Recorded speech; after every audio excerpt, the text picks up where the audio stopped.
Made up of a rich tapestry of diversified characters, the Marvel Cinematic Universe is divided into two divisions, TV and film, from mythical gods to preppy teenage runaways, from shape-shifting aliens to blind vigilantes. These are dichotomies that define the U in the MCU, contrasts that make the MCU so immersive, like the comics. In the comics, one defining aspect is the crossovers. Crossovers occur when a character or a plot point from one comic intersect with another. Crossovers happen quite frequently in the film division.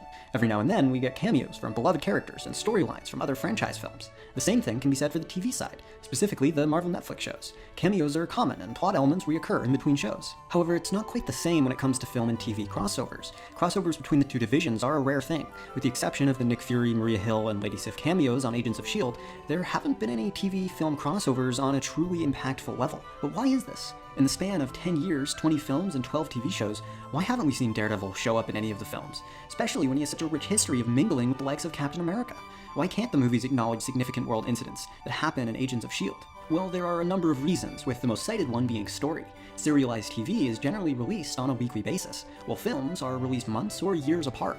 So for every MCU film, there are more than a dozen episodes of MCU TV, and MCU TV has aired more content than film, making it hard for the average moviegoing audience, who likely don't watch all 13-hour and 22-hour Marvel TV shows, to catch up. It's why you won't hear the Avengers ever talk about the catastrophic Graviton fight in Chicago on Agents of S.H.I.E.L.D., and why the Russos can't toss the Defenders in the middle of Infinity War. The films simply don't have the space for it. TV and film operate on a completely different level, which means that there are legal hurdles for making crossovers easily accomplished. Contracts are written out differently, and schedulings are complicated. There's also some degree of difficulty in crossing over TV characters into other networks, which is why we haven't seen any Agents of S.H.I.E.L.D. characters appear on Daredevil. It's another layer of complicated paperwork from TV networks who can't share characters with others. I want some fancy sauce. Yeah. I'm not done using it. It's good. Can I have fancy sauce? Of course. Of course. I'm using it right now. It smells weird. Okay. Try some. You want some? Sure. Okay. You don't mind, do you, Brandon? Okay. And furthermore, films are arguably still perceived to be more prestigious than TV. Almost all parts of the world got to watch Avengers Infinity War, while some countries don't even get Agents of S.H.I.E.L.D. It's also hard to imagine A-list stars like Robert Downey Jr. and Scarlett Johansson, who make millions on a single film appearance, show up on a network TV show like Agents of S.H.I.E.L.D. How can I get you to stay? Money. Yeah. We all want money. But there is none on the budget. Money. If I were... Money. With Sam Jackson being the sole exception, film stars like Kobe Smulders and Jamie Alexander can cameo on S.H.I.E.L.D. because they have established TV careers to begin with. And despite being under one corporation, there are restrictions to what the TV division can or can't use. Being the more affluent division, Marvel Studios has free reign to pick and use any property or character they want, while Marvel Television cannot.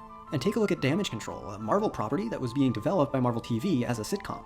Sometime after this project was announced, all development for it suddenly ceased, when it was revealed that Damage Control would be appearing in Spider-Man Homecoming, under the supervision of the film division. This last-minute swoop from Marvel TV caused the project to be shelved indefinitely. In reality, these reasons are amenable. Disney, in its infinite legal power, could make a crossover happen if they really wanted to. The real answer to this crossover debacle is a complicated and political one. Meet Ike Perlmutter, chairman of Marvel Entertainment, and the main reason why a TV film crossover is an impossibility. Back when Marvel was at its lowest and hit bankruptcy, Perlmutter was the figure who helped bring Marvel to its feet, establishing a strong foothold of the company in the process. Look at me, sure. Look at me, sure. I'm the captain now. He soon became CEO and was instrumental in the founding of Marvel Studios and Marvel Television, where he appointed two people to oversee each division, Kevin Feige and Jeff Loeb. Perlmutter was also a key figure in Disney's purchase of Marvel. Needless to say, he was a powerful guy, and both Feige and Loeb naturally had to report and answer to him. Find them, my children, and bring them to me on Titan. Father, we will not fail you. Whatever Perlmutter wanted, Perlmutter got, which in this case was an Inhumans movie set for 2018. Things were cordial at first, with the two divisions collaborating on Agent Carter and Agents of S.H.I.E.L.D. movie tie-ins. But being the controversial tyrant that he was, Perlmutter's rule never sat well with Feige. So it wasn't until 2015, when Marvel Studios became its own unstoppable entity, that Feige broke out of Perlmutter's grasp. He opted instead to report to Perlmutter's boss, Disney chairman Alan Horn, leaving Loeb behind to report to old Ike. The Inhumans movie was scrapped, and Perlmutter was not pleased. To this day, legal talks of a crossover between films and TV have devolved into mere wishful thinking by the cast and producers. And recent developments make it seem like more of a hopeless cause than ever. And just a few months ago, it was announced that Kevin Feige and Marvel Studios would be producing their own serialized TV content for Disney's upcoming streaming service, featuring many of the film's iconic characters and actors. So many believe this to be another sign of the widening gap between the two divisions, as Kevin Feige and Marvel Studios will no longer have to defer to the TV division in order to make shows for their film characters, like they had to back with Agent Carter. If it was unlikely then that Feige would share one of his prized characters with the TV division, it might be an impossibility now that Feige can give any character under his control a show of their own, without any of the fuss of working with a completely separate division with no creative control of his own. So to recap, here's why film and TV crossovers can't happen in the MCU. 1, there's rarely any space in the story to include TV characters. 2, laws and contracts make it really difficult. 3, it's an expensive branding issue. And 4, the damaged relationship between Marvel Studios and Ike Perlmutter. With all that said, there are no real consequences to having no crossovers between TV and film. Marvel TV is in good shape amidst the recent cancellations. The last few seasons of Agents of S.H.I.E.L.D. have been stellar, Daredevil Season 3 is a massive hit, and Cloak and Dagger and Runaways are being embraced by fans and critics alike.